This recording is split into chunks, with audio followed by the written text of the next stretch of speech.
Oh, Oh shit. Oh my bad. Oh my.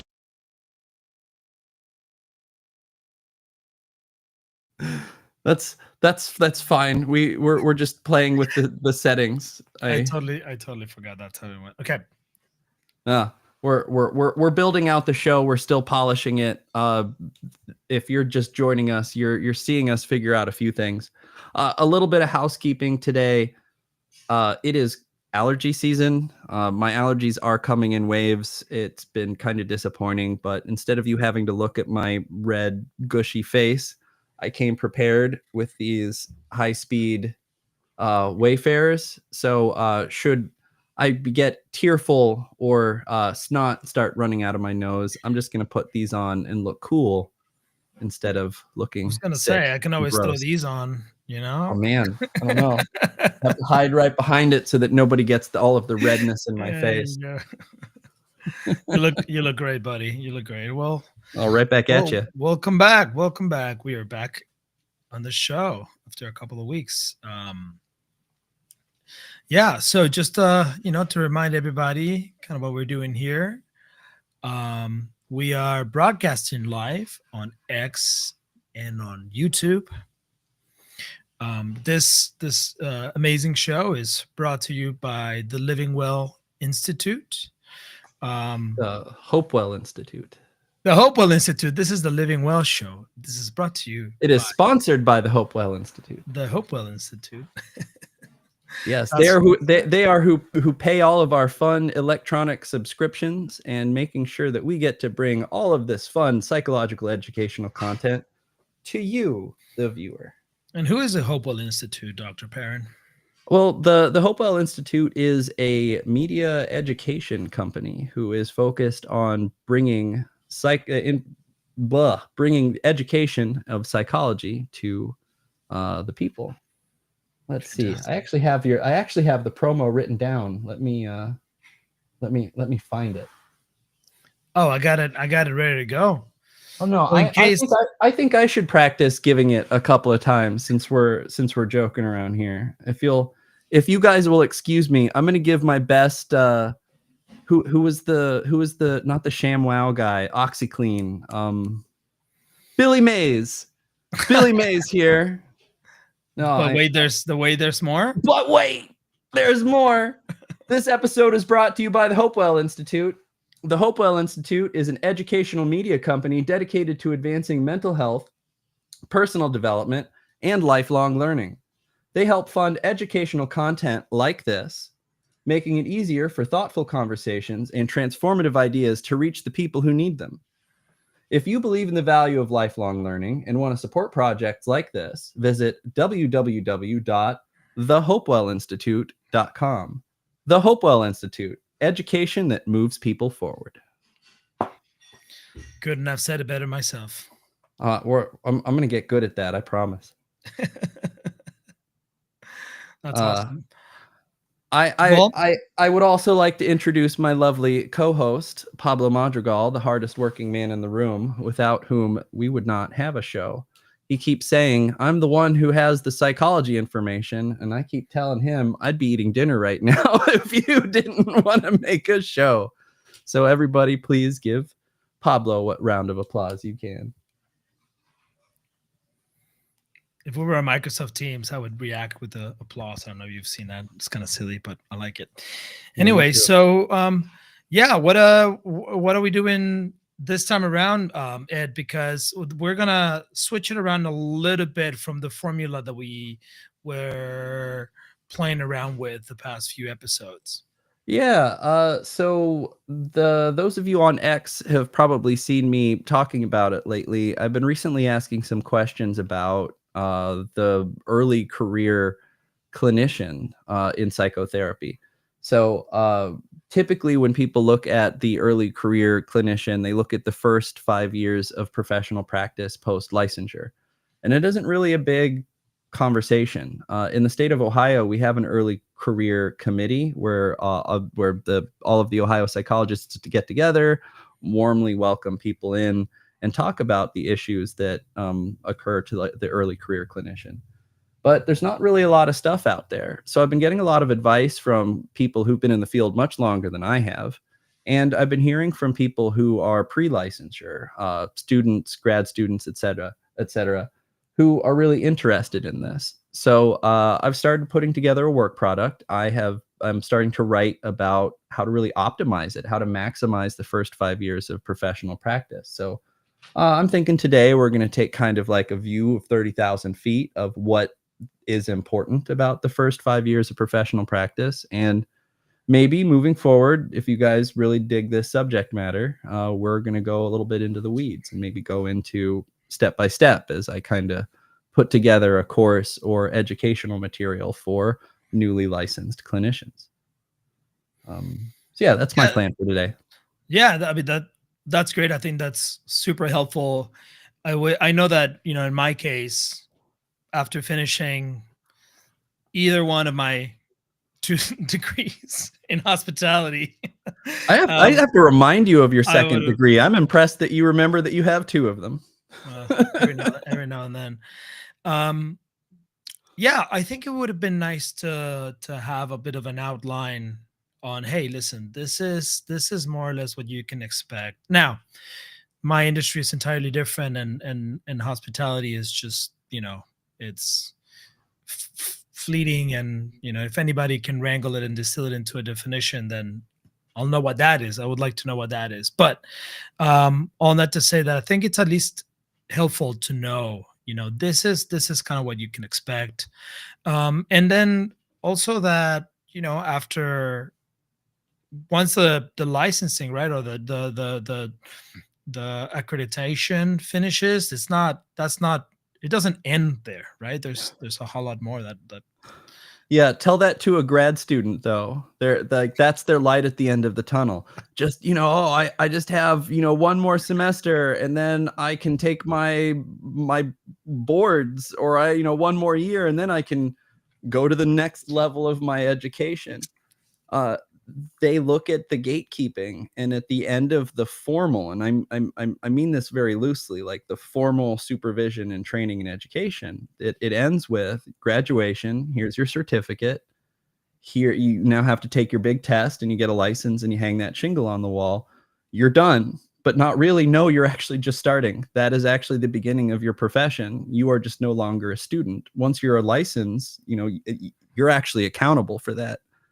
Your actions are now weighed against that license. If you practice poorly, you will lose that license, as opposed to being, you know, remediated by supervision. So my biggest perspective is that the license isn't the end of the journey, it's the beginning of the journey, but it's a beginning of another journey. Like, it's a completely separate journey, but you do have to shift that mindset. I really like that you brought up the hospitality piece, because I remember when you essentially reclassed yourself, like you had achieved the height of your first profession. Like you figured it out. It was just maintenance. And the moment it was maintenance, you reclassed, you started all over again, new rules. But at that time you had learned all of the rules. That's like the change from going from a grad student to a professional. It's like starting a whole other job. Sure, you know what to do, but there are different expectations. There are different culture fits.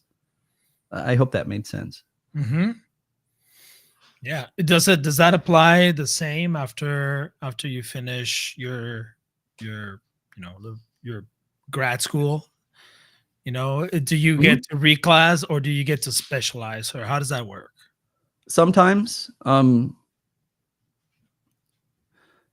so in the circles that I work, the more psychodynamic, psychoanalytic traditions, sort of 125 years of passing forward these specific traditions, they joke that you really just you get your graduate school and then you can begin your education.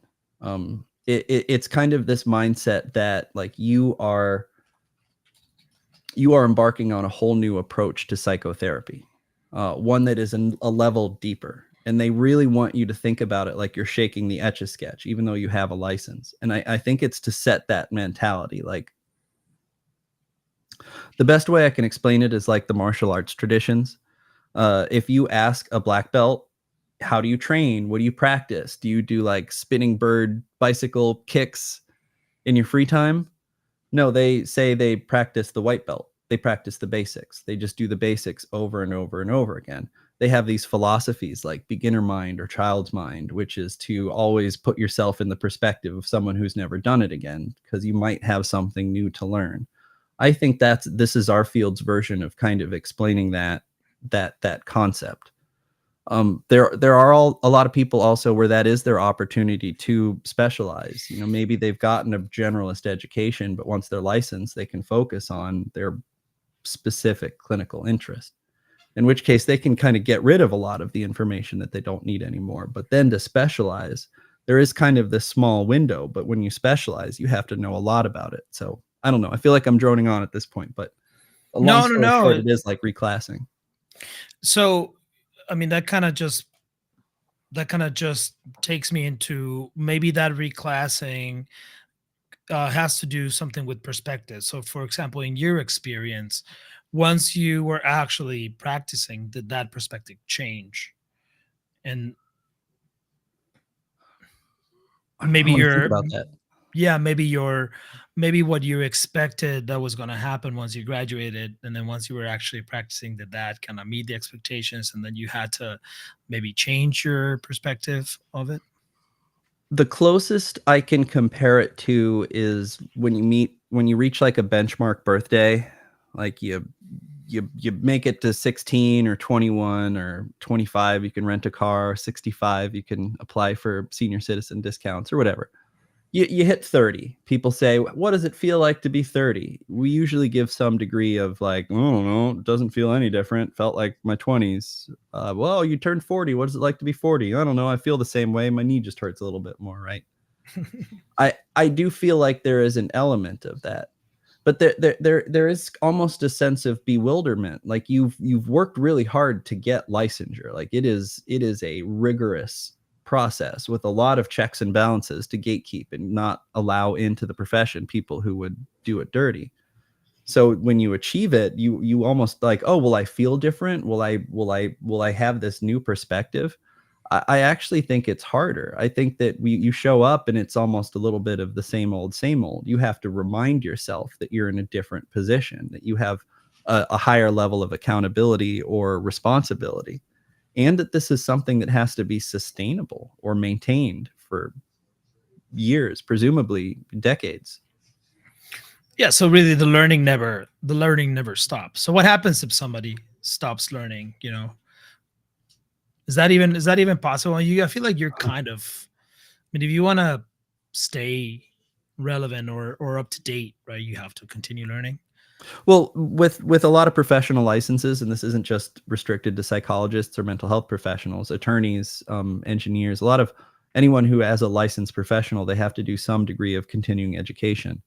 And you have to be able to demonstrate those hours to your licensing committee or accreditation committee to demonstrate that you're doing that.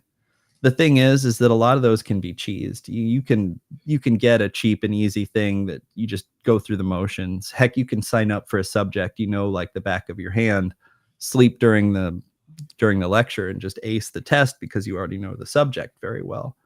The thing is that the cost of that is complacency. Complacency rusts your ability. You will do lower quality care. Also, you're going to feel confident. You're going to think, I'm fine. I'll wing it. I'll crush it. You might miss the early signs. You might miss all of the warning signs that the therapy is actually doing poorly. So there are some people who might actually be satisfied with that. I've met more than a handful of people in my profession where the last actual direct patient care they've done was in graduate school. They get their license and they just find other ways to make their money. I actually would not trust them to see patients. I would not refer patients to them, regardless of their qualifications. They just haven't put in the time and the effort. So I think it can really weigh on personal motivation, but the cost is that you're going to rust. You're going to blunt. Your skills are going to weaken if you become complacent, and that's everywhere, and that's all professions. You get good at what you practice. Do you think young clinicians going through their certification or their licensing, they have this idea that once they're done, they're done. Maybe, grad students can see that light at the end of the tunnel. Once I'm done with my dissertation, I'm done. Do you think that is that a common that young people will think that that's what's going to happen, or is it, or is everybody clear that no, you're going to have to keep doing this forever? I think that there's a fairly universal thing that we're gonna like make it, like we've achieved it and it's now easy street. So I don't think that they have these delusions that they're gonna walk straight into retirement once they, pass a test. But I do think that they assume that they're going to make it, right? Like Mhm. kind of like the myth of maturity, like, oh, I'm an adult, I'm finally as I finally know everything like all adults do. We make it to adulthood and we go, oh crap, I don't know what I'm doing. Did they not know what they were doing? I was assuming that once you're an adult you knew everything. I feel like it's an element of that. When I was 17, I thought I did know everything, and as I got older I realized I knew a lot less than I did. How well do you think learning institutions or educational institutions prepare the young or the aspiring clinicians to face that real life, you know this is how it's going to be once you get your license or once you finish your grad school? Because I'll tell you what, though, in my case, they sell you culinary school, you're like, oh, you're going to be a chef, you're going to walk out of here, you're going to be a chef, You're gonna open a restaurant oh and yeah, everyone's gonna want to eat there. oh, you're finished hospitality school, you're ready to be general manager of a multinational hotel chain, Right. and You it's can be Anthony Bourdain right I out of grad school, right yeah, out of yeah. school. See this? You see these guys? These guys went to this school. They got, see if they did it, you can do it. Is that the same? Uh, I can speak for my program. On the very first class, on the very first day of my very first semester, my very first professor told our whole classroom, "You will have a completed suicide at some point in your career." No, yeah, buts. No, hey, maybe it won't happen to me. You will have a completed suicide during your career, and there's nothing you can do about it. Now that that's out of the way, time to start teaching psychology and psychotherapy. So he really impressed upon us really early. Now, can I tell you that in that moment I understood it? I completely grasped the density, the engram of just data that he was trying to communicate with that message at the time. No. I understood it enough that it stuck with me, but there is a moment after, many years of private practice where you look back and you go like, how do you communicate that? How do you teach that lesson where like you do not achieve mastery? You are not going to learn the correct thing to say at the correct time in every conversation always for the rest of your life. You have to wrestle with your limitations forever. And I think that was very well communicated in my clinical training. I can't speak for others, and I might want to defer to people who've been in the training and education sphere a lot longer than I have, but I at least had it instilled in me really early. Yeah, I mean, well, that's good. They at least prepare you, but also, what a kind of my question was more as is they prepare you to, do you finish school uh thinking that you're gonna immediately be a successful therapist and Mhm. you're gonna have just a full roster of clients? Do they Oh, prepare you for the huddle, for the hustle and bustle that you need to do? well, yes, but that's also why I impressed upon that morbid lesson, and it's to say that you're never going to achieve this perfect idea of what you think this career is going to be. It's hard, and it comes with costs, and it's a practice. It's something that you Mhm, continue to get better at. Now, I mhm. had a lot of other lessons since then, but they planted that seed very early, so that when it was watered, that plant uh, grew very high and very quickly. But yeah, there is part of it's also the applied professional practice. So even when you're in graduate school, there is heavily supervised training cases that you see. And as a grad student, we have this idea of I better do this correctly. As a professor or as a mentor, it's they're going to really suck at this. They are going to stutter, they are going to fail, they are going to get rejected, and that's part of the learning process. So let me stay back and be quiet while they struggle and while they wrestle. Student brain can't wrestle with it, just have to be right. But that's part of the learning process. Like, you have to get bad at it before you get good at it. But there is essentially we're giving you permission to make mistakes, not deadly mistakes, but we're giving you permission to make mistakes so that you understand that's part of the process. That is part of the maturity. That is part of the development, and why we call it a practice. This is something that you get better at it by making the mistakes. So anyway, those were very consistent, deeply ingrained lessons that I got in the field. So I think I was prepared for it. I can't speak for everybody. I had good training. That's excellent. So then once you're out, and then the first 5 years actually begin. Let's talk about building a business, because I mean, there's many avenues, right? But I think would you say that like having your own practice is generally a desired goal that clinicians like to have? This is a layered conversation. So I think private practice is often discouraged in graduate training programs because it is often a funnel to community mental health or large systems that are hiring and in desperate need of therapists. That's why they contract out with a lot of these graduate schools for applied professional practice. As a graduate student, they would send me out to community mental health centers, to the Archdiocese of Chicago, to work with people who are victims of community violence, people who are undergoing just severe financial hardship. And so this is what's encouraged. Like, you go out into the community, you heal the world. And when you graduate, the expectation is that you continue to pay your dues. You continue to work at these agencies for little to no money while you're collecting experience and technique. What they don't tell you is how easy it is to start a business. And I don't even just mean a private practice, a business. How easy it is. Now, the state of Ohio is particularly easy, but even in the most difficult states, it is not hard to start a business. You pay a fee, you send an application, you wait a couple of days for the secretary of whatever to approve it, and then you can officially start working.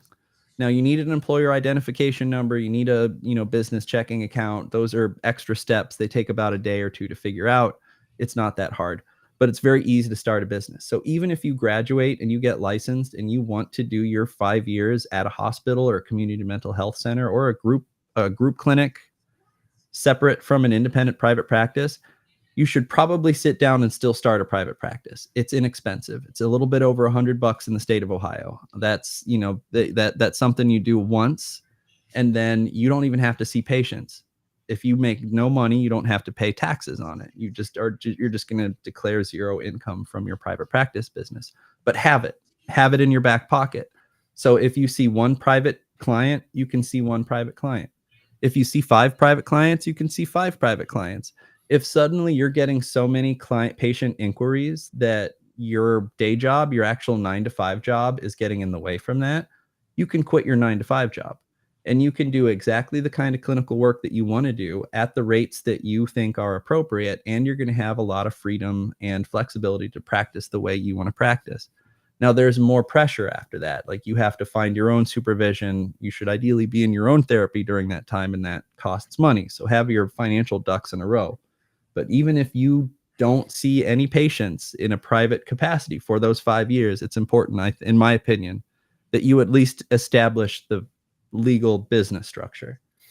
Well, you know what I always say, better have it and not need it. Yeah, need it, not have it. Not have it, right?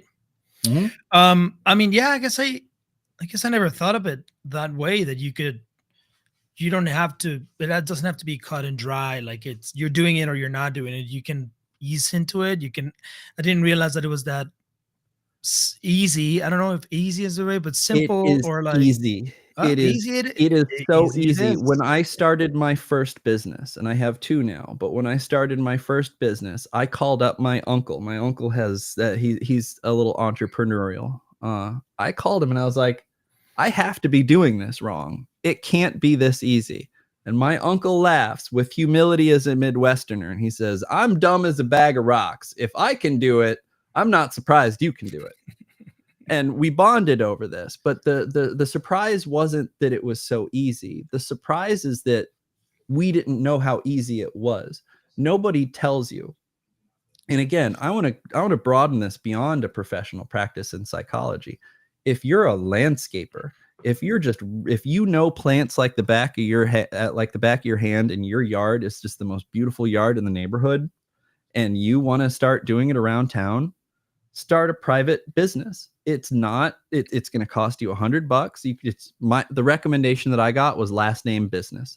So my first business is Perrin Behavioral LLC. If you were a landscaper, it would be like Madrigal Landscaping LLC, right? Now you have it, right? It's not hard, and if you're good at it, you'll make customers. It's so simple. It's so simple that it's silly that we don't do this when we graduate high school. I don't know how they did it when you were in high school. When I think it was either my sophomore or my junior year, we had this big like semester long project for one of our classes that culminated in a binder. And it was just to prepare us. Pick a job, do your homework, say it's landscaping. I learned about what it takes to become a landscaper, and I had to present on that project, right? That project should have ended with a $100 check, maybe from parents or from the school. Maybe could take it from tuition if it's a higher education. Just form an LLC and do door-to-door sales. It's so simple and so easy. It should be like you should graduate high school with last name business LLC. Interesting. I have a soapbox about it. Like, I cannot stress enough how easy it was. When I set up my second business, I did it kind of like, it was that easy. It was just $100 in a statement. So what mistakes do you think that professionals or young professionals are doing when they're ignoring the business side of that? Because the opposite is, the other side of what you were talking about, just not doing it and not having it. And maybe a lot of people don't even know that it's that accessible. So by not knowing it or ignoring it, what do you think they're missing out on? It's a completely different set of skills. Everything. Especially if you want to do it ethically. And there's a caveat, asterisk, if you want to do this ethically. And I'm under the assumption that that we want to do this ethically. I lost my train of thought. What was your question again? Yeah. What mistakes are they doing by ignoring the business side? So they're not learning any of these very important skills. Billing. It seems like a simple thing. A lot of people don't want to deal with it. That's why a lot of hospitals have, or why a lot of clinics have coders, where that's their full-time job. They get diagnostic codes. They get the medical codes. They go into systems and they connect with whatever and outputs, stop codes and all that stuff. It's probably meaningless. You don't need to know about it. But at the end of the day, they make sure that all the billing goes right and they get the payouts from the insurance, et cetera, et cetera. One person in a clinic, that will be their full-time job. So let's say the clinic has 8, 10, 15 therapists in it. None of those therapists will do it. That one person will do all the billing for all of that. The thing is that does require kind of a understanding of how or why the medical system is set up the way it is. Sales, big dirty word when it comes to medical, anything, healthcare, advertising and sales for healthcare. Ooh, icky and yucky, right?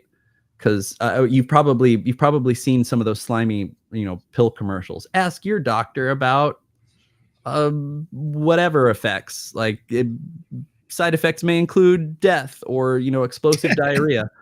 And you read this like this is just being advertised in a commercial that's kind of slimy about it. But there are ethical ways to do sales. If a patient comes to you and they're not entirely on board with the idea, what are you going to do? Try to persuade them, try to coerce them or manipulate them into accepting you as a therapist, that seems kind of gross. That seems kind of weird. So how do you navigate those conversations? If they're not a good fit, or if you know a better fit and you want to refer them, these are all skills that I think are bypassed in group clinics. Um, And Networking. do you think that learning like these business fundamentals change the way that you practice, or that you address your practice? It's changed the way I've seen the world. It's changed how I receive sales phone calls. It's changed how I understand business practices. Instead of going into a masseuse or a chiropractor or a restaurant and understanding why they do things in a certain way. Uh, it also helps me kind of take away a little bit of anger when I get sales pitches from somebody who does believe in what they're selling, but they're reaching out to me and I'd want to do something else at that many. Anyway, it teaches me about all sorts of other skills. I think it's improved my ability to connect with other people. It's improved my ability to be a consumer, Mm. owning and operating a business. And once you have this business going on, you need to continue to improve that business, right? So I think this is where mentorship, and maybe in your case supervision, comes in. um and maybe different other sources of feedback. I think all of this would probably be applicable to I mean, I think all of this can probably be applicable to other industries, but um yeah, I mean, how do you keep doing supervision, or how do you keep getting mentored once you're like kind of done with the certification? Well, I think there's kind of two different trajectories here. Like one is the actual product, service, commodity, or whatever it is that you're in business, your actual craft, right? You want to get better at what you do professionally. The other one is the more business networking, more peripheral skills, irrespective of how good you are at your actual work. And I think that because they're radically different and they have different trajectories, they require different types of supervision. Now, if I went to a senior psychologist who owned and operated their own clinic and they could give me feedback on how to own and operate a clinic, that is valuable. That's actually densely valuable.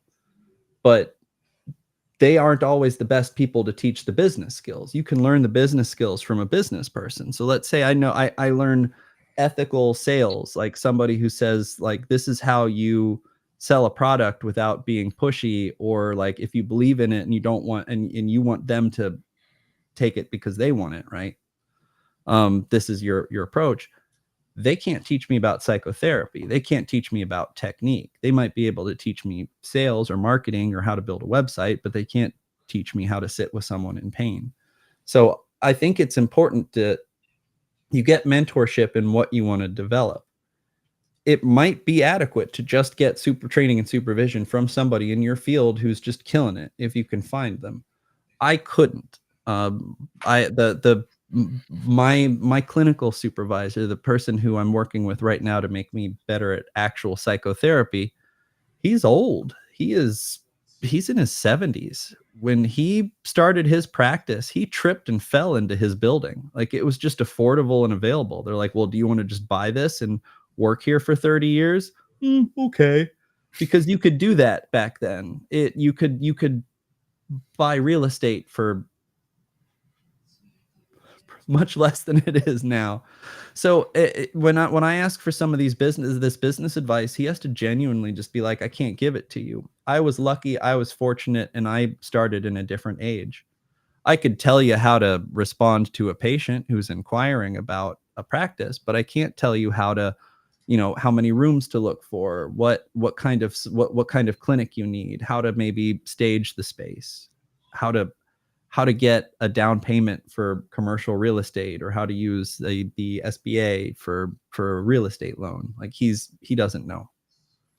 So, and I think you kind of sort of already answered this question, but what do you think is the difference between a supervisor, a mentor, and let's say like getting coaching from one of your peers or something like that? I have a very good answer for that, and it's legal obligation. My Okay. supervisor has more than some legal obligation to the cases they supervise. A mentor, a consultant, or a trainer, not so much. They are just giving information. There is no clinical relationship, nothing to do with direct patient care. So a supervisor, their focus would be if this works out for the patient, you get accolades. If this harms the patient and this goes to court, you may be kind of implicated in it. So Mm, supervisors take on that responsibility, knowing that they are leaning on their license for the supervision. Now they're protected. It's not like they're going to go to jail because their supervisor didn't do good work, but there is a legal responsibility as a supervisor versus as a consultant or a mentor or a teacher. I hope that answered your question. oh, yep. But to the point. Yep, it's all legal. And there are some people who will be very clear about you. I will consult with you on a case. I will not supervise a case. So how can you just go out and search for someone like this? How do you go out and search for these feedback sources? It's convenient when it's built into the organization. It is a bonus in working into an established company versus starting a private practice. Very often it's just baked in. If you do want to go in the private practice route and you are looking for a supervisor, it helps to network. It helps to know some people. It helps to reach out to the one that you're specifically looking for. I mean, you could Google who in my state is accepting, supervision cases, and you might get lucky. But when I found mine, and I mean my supervisor, not my therapist or my business coach or my business mentor, when I found mine, I called him. I looked for him by name. He had a reputation. I was familiar with him from another training.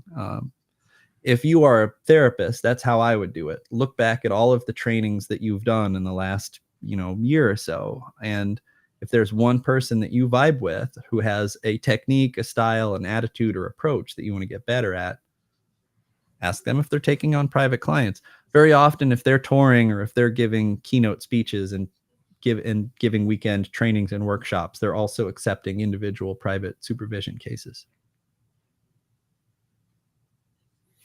And then what about peer coaching? Do you do any of that? Do you engage in that, or do you have any?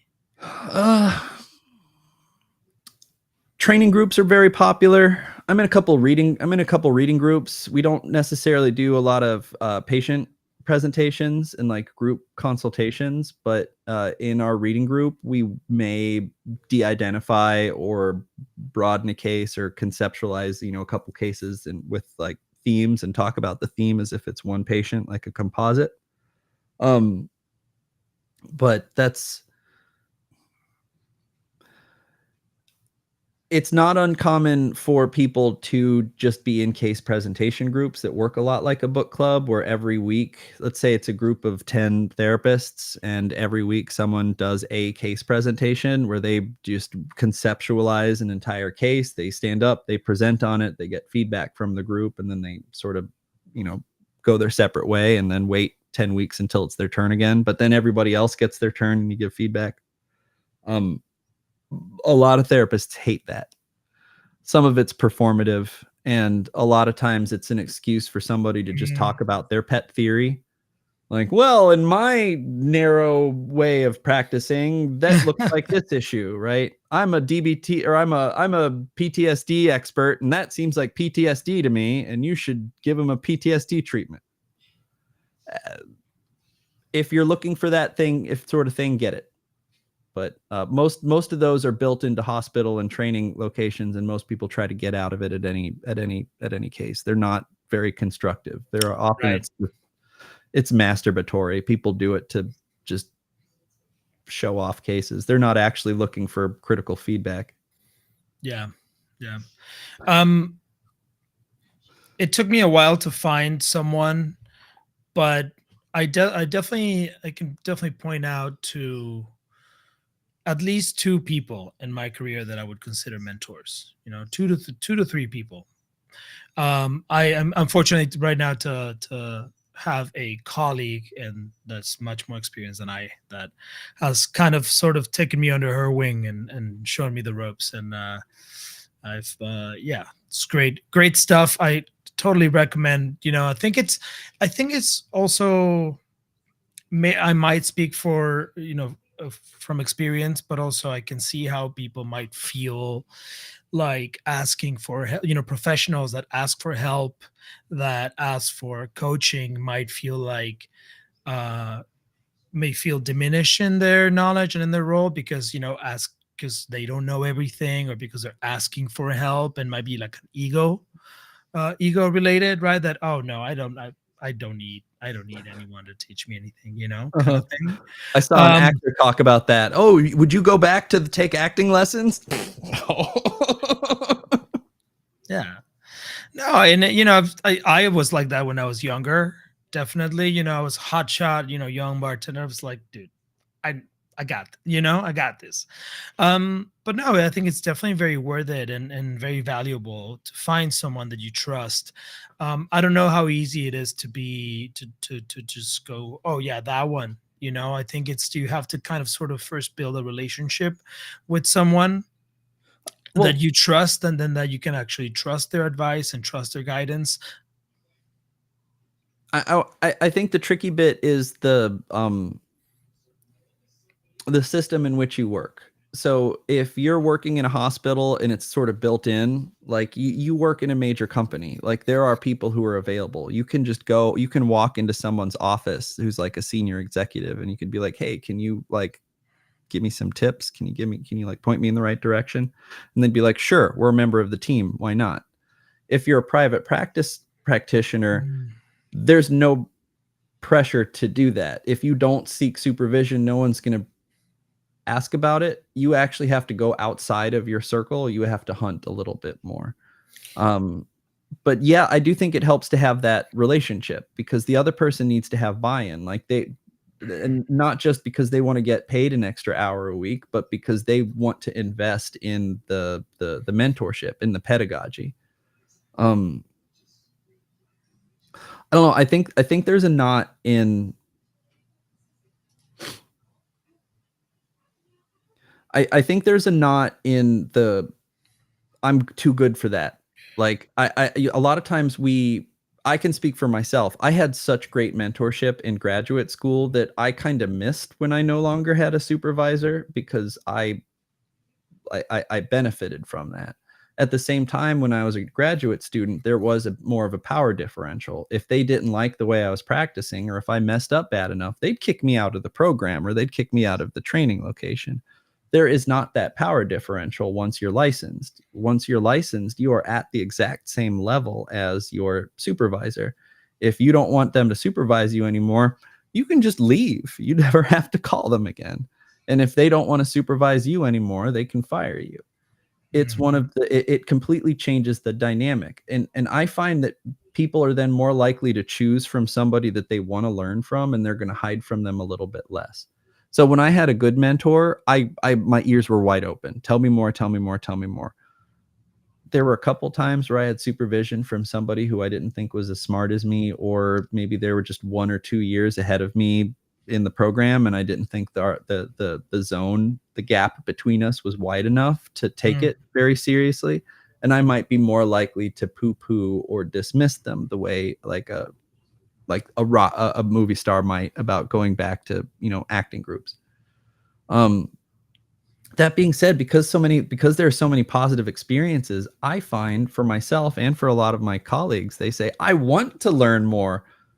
But there are lots of people in our field who have gray hair, who are just old and ancient and experienced, and we want to learn. We want to drink from their fonts of wisdom. So I think there is kind of more of a positive outlook or attitude about it, because we understand that the more you practice something, the better you get at it. So if someone has gray hairs, we're just gonna be like, can I learn from you? Can I can I get your experience?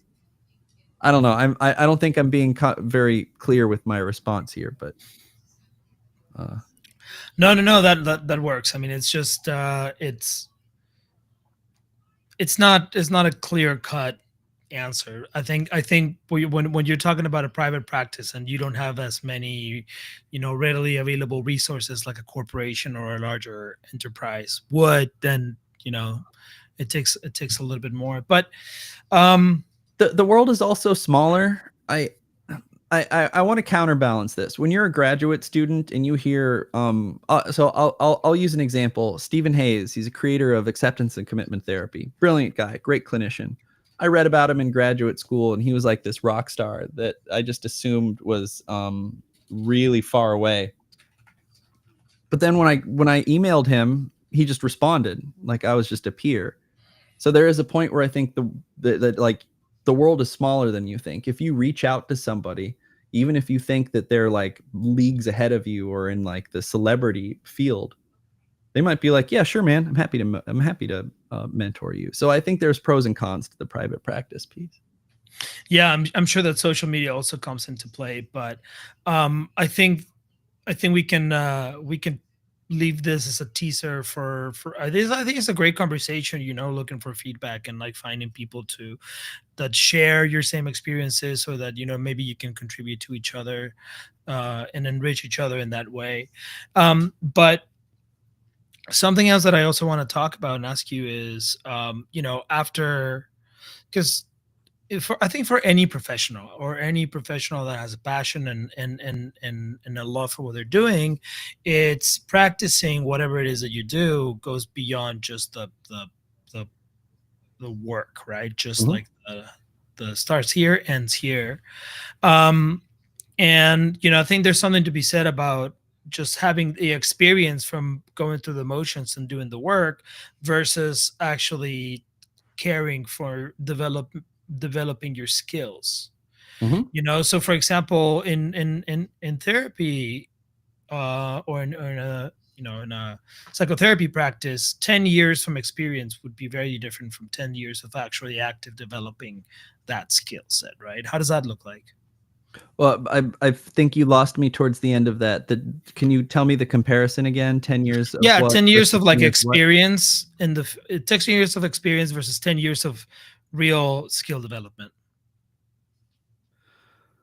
If I'm hearing you Or correctly, 5 years, let's just say 5 years. We're talking here about the first 5 years. well, of your I want to know practice. what we're comparing more than the timeline. So like if there's one thing like reading something from a book versus learning it from a patient, learning it from actually doing the work and sitting down and, doing hours of psychotherapy back to back. Is that kind of what you're talking about? Yeah, but also outside of that, like keep developing your skill outside of therapy hours, opposed to I'm just gonna do my therapy from 9 to 5, and then after that Oh, and then I'm sort done of with just log off and go away. Oh yeah. Well, I think that's the bare minimum is to learn from your patients, but there's always more stuff to learn. And I mean, even with actors or musicians, I'm going to use the Beatles as an example, right? Because there was a period where they were getting really experimental,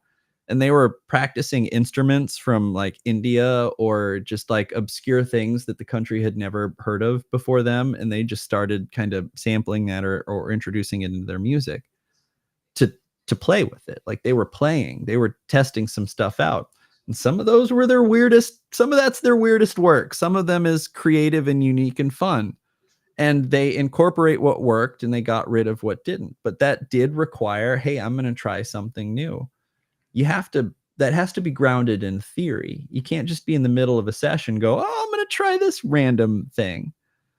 But in order to get that, you have to learn from something new. Freud suggested even coming at it from different subjects, different professions. He liked archaeology, but he said, you need to learn a subject adjacent, but unrelated to psychotherapy, because that pursuit of learning, of development, of excitement is important.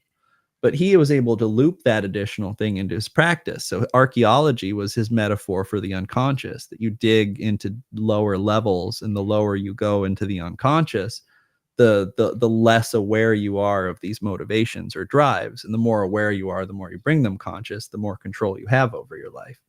But that comes from being a lifelong learner. half of these books are not psychology. Some of these, I think half of them are history, or a good amount of philosophy and poetry, and just just a bunch of different subjects. But I think that even philosophy and poetry can inform a psychological intervention. But yeah, if I just did my work and then got onto Netflix, I guess I could make metaphors. I guess I could connect with pop culture, but I wouldn't really be developing my craft. I wouldn't really be, learning a new skill and thinking about ways to apply it into my practice. Is there a way to practice therapy deliberately outside of the session?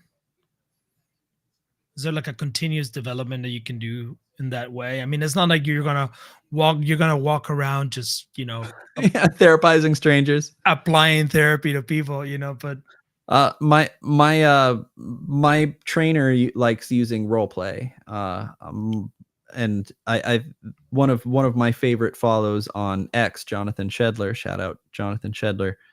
He uses a lot of role play in his training and education materials. So there are ways to do therapy, but you would role play as the patient or the client or something of that nature. Uh, Honestly, I think the best way to really practice and train is to just be open and willing to sit with people in pain. Like your family is in pain. Our wives, our husbands, our children.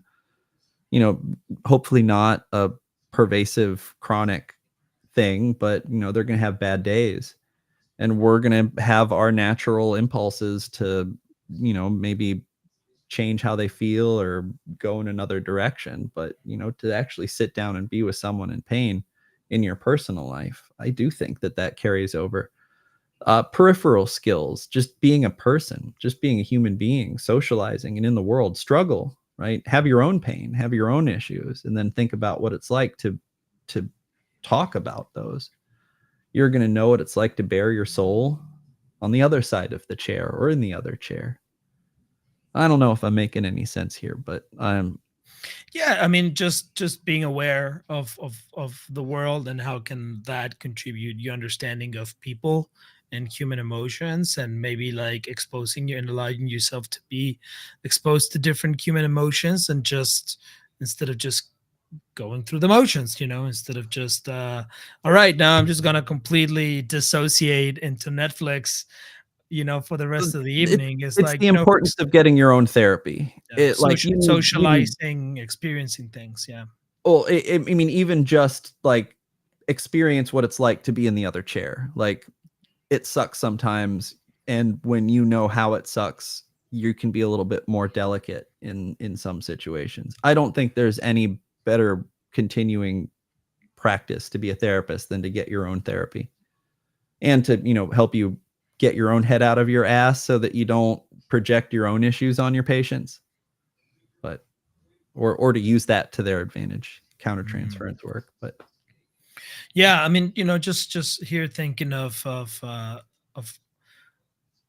giving food for thought for young therapists that are about to embark in the first 5 years of their practice, and just to kind of help them remain aware, and just always stay on their toes, right? I think that's important. I think for any profession. I think this just applies to any profession. Mhm. Um, for example, I like to continue my practice by drinking tequila after my work day. That I remember when you were studying for your sommelier level 1, and you were like, "Hey, Ed, will you help me with my homework? Oh, twist my arm, why don't you?" yeah. Yeah.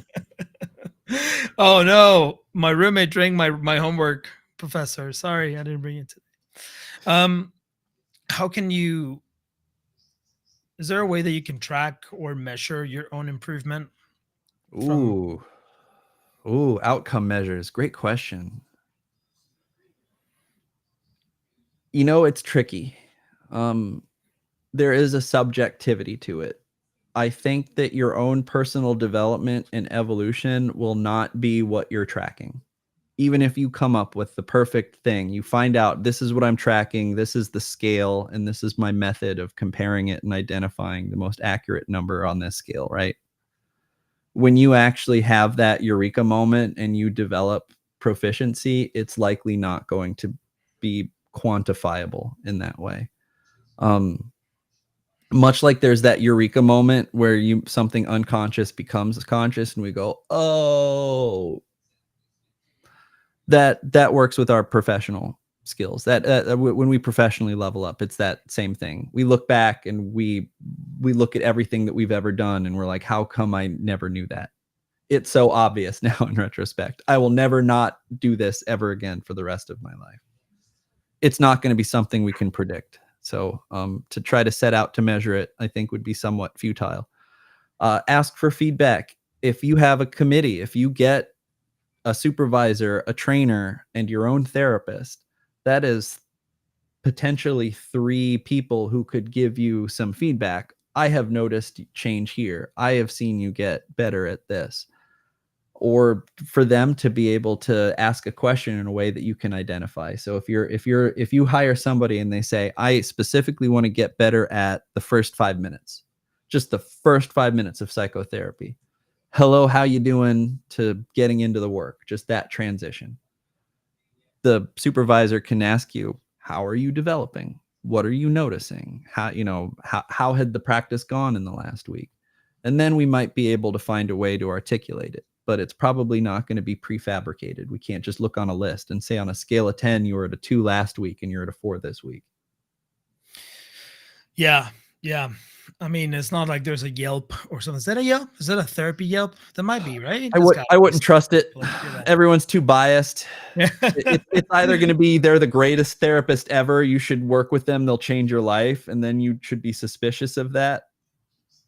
Or it's they're the worst therapist, they ruined my life, never work with them, and you should be just as cautious of that as if them saying you're the greatest thing that ever walked on 2 legs. Sus. Yeah. Super sus. And then I think the last topic here to cover is as you develop as a clinician and as a therapist, you develop your own style, like your own method, right? Do you think at first that is just very much not there? Or when do you think that you came into yourself, if you will, as a professional and as a clinician? Because then that eventually becomes, kind of like your biggest tool, no? Or your biggest asset is kind of like you are yourself as a therapist and the method that you apply to your therapy. Yeah, what do you think that would mean? Like, your character or yourself as your own method. Yeah, I'd actually like to stay on this with the rest of the time that we have. I think we still have about 10 minutes left before we end this broadcast. I think this is something that I could probably have a whole hour discussion on. Philosophically, I'm a human, right? I am a person. I have personhood. I have personal agency. I have personality. Who I am fundamentally as a human, that is the mechanism of change. Explain that to somebody who's never done therapy before. It sounds kind of nonsensical. They say, what do you mean you as a person is the method? That doesn't make sense. So I'm coming in as a graduate student. Maybe I started seeing patients my second year in graduate school. I had no idea what that meant. I thought that I had to follow a script. There is one correct, optimal, perfect way of doing psychotherapy. And the better a therapist you are, the closer you are to doing that model, saying the right thing at the right time and the right place in the right way with the right tone. And you just learn how to do that. It took maybe about 5 or 6 years before I understood that's not psychotherapy. That's a foundation. That's a foundation for a theory. But the actual interaction requires me to be a person. So, we were roommates for a while, right? I know for a fact there were times I pissed you off in a very unique way that was unique to me in ways that other roommates that you've had may not have pissed you off. You did have your own method of pissing me off. but it was very unique to me, right? So that happens in psychotherapy. I might piss off a patient in a very unique way that I won't know because I'm who I am. And they might be pissed off in a very particular way and they're going to start getting angry. And I'll be like, whoa, what's that about? And it'll be like, that reminds me of that time my brother or my dad or my uncle used to like throw me into a closet and lock the door and I'd have to stay there for a week. Interesting. I wonder why that is. When someone else would not have triggered that response. If you were their therapist, they would not have gone down that route. And it's because there is something about my personhood that reminded them of another person's personhood, and they are responding to me the way they're responding to that person. That is completely unique to me. And finding ways to lean on that in different ways, especially as I get older too, because I know that as I get older and grayer, I'm going to get a lot more father transference from people. I conveniently am approximately the same age as a handful of my patients. I'm also thankful that a handful of my patients are older than me, but that's going to be temporary. There's going to be a point where I'm going to be the oldest person in the room, and I'm going to have to use that a little bit more to my advantage, recognizing that they might be projecting some things because I'm reminding them of someone else in their life. I feel like I'm losing my point here. No. But yes, the who you are fundamentally dictates your approach. Even myself, I'm a very flexible, open-minded guy. The outcome of my psychotherapy is often that my clients become more flexible and open-minded. If I were very rigid and concrete, I might do more rigid and concrete psychotherapy. We're on session 3. Every time on session 3, we talk about trust. So now that we're on session 3, I don't care what you want to talk about. We're talking about trust today. If I myself am a rigid and inflexible person, I could find a way to make that approach work. And I will connect with patients and clients who need that approach for them. Like they want someone who's rigid and tell them exactly what they need to do on a step-by-step basis. And they might work very well with that person, and they would be a bad fit with me as a therapist. But that's because there is something fundamental of who I am that connects with a fundamental part of who another person is. That relationship and how we navigate that relationship is the mechanism of change in psychotherapy. Not advice, not me telling them, not me feeding them words, not me telling them what to do, but me just being a person while they're being a person. Yeah. And do you think that also just by virtue of human nature, you change, right, throughout times and throughout the years? So this method is not static, right? This method is bound to change, right? And evolve, right? On a And micro level, yes. Yeah. Every session is going to change. I have never had the same session twice of psychotherapy. Even when I was doing that manualized care where session 3 is about intimacy, and every patient on our 3rd session, we're talking about intimacy. I've done that kind of work. I'm losing my train of thought here, but no. And are you aware of this evolution? yeah. Is there a way to track it? This evolution of the method? In retrospect, it's one thing to read about it. It's another thing to actually have all of those data points in your memory. And that's for my own developmental arc, from my very first session with my very first patient to the most recent patient that I saw today, right? There is a developmental arc in how much I've grown and how much I've changed. I feel like there was a second point to that, but I'm just losing my train of thought today. It's all right, man. Allergies are. Sometimes I just have the memory of a goldfish, but that's generous of you to attribute it to my allergies. You're usually pretty on top of it. And does, taking your own therapy, does that play a role in, strengthening your clinical method? And Yep, twofold. One, it helps me empathize more with what it's like to be vulnerable in the other chair. But 2, it helps me get my shit out of the way. Like I will come in and I'll be like, I'm angry. and I've been mad all week, and all of my patients have been dealing with anger, and my therapist will be able to say, are they angry or are you angry? And then I'd have to work through my shit. And then the next week of psychotherapy, because I've worked through it, I'm less likely to project my stuff onto them, or I'm less likely to let my countertransference ineffectively compromise my psychotherapy instead of inform my psychotherapy.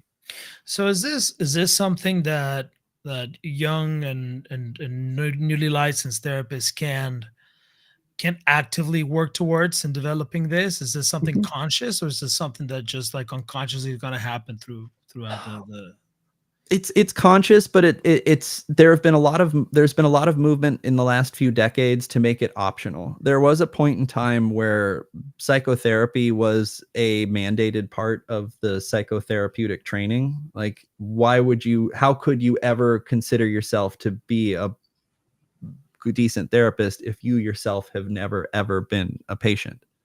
It is fundamental. Like, yeah, of course. Why would you ever? Could you ever be a chef if you've never cooked before, right? If you've never actually gone to a restaurant or ate a meal, like, you probably would not know some very basic stuff. But for some reason, approximately 20, 30 years ago, there had been a movement that by now in 2025, there are very few programs that make your own psychotherapy a requirement. Sometimes it's optional but encouraged. I want to lean a little bit more heavily on that. It is optional, but it's not optional. It's encouraged, but but do it. Like, and is this, and by this therapy. you mean, by this, your own psychotherapy, you mean is this the same as No, supervision? your own therapy, like, irrespective of supervision. Like, you get through your shit, heal the stuff going on in your head and your own heart, so that you are more effective in your day job, which just so happens to look like what you're doing to get right in your head and heart.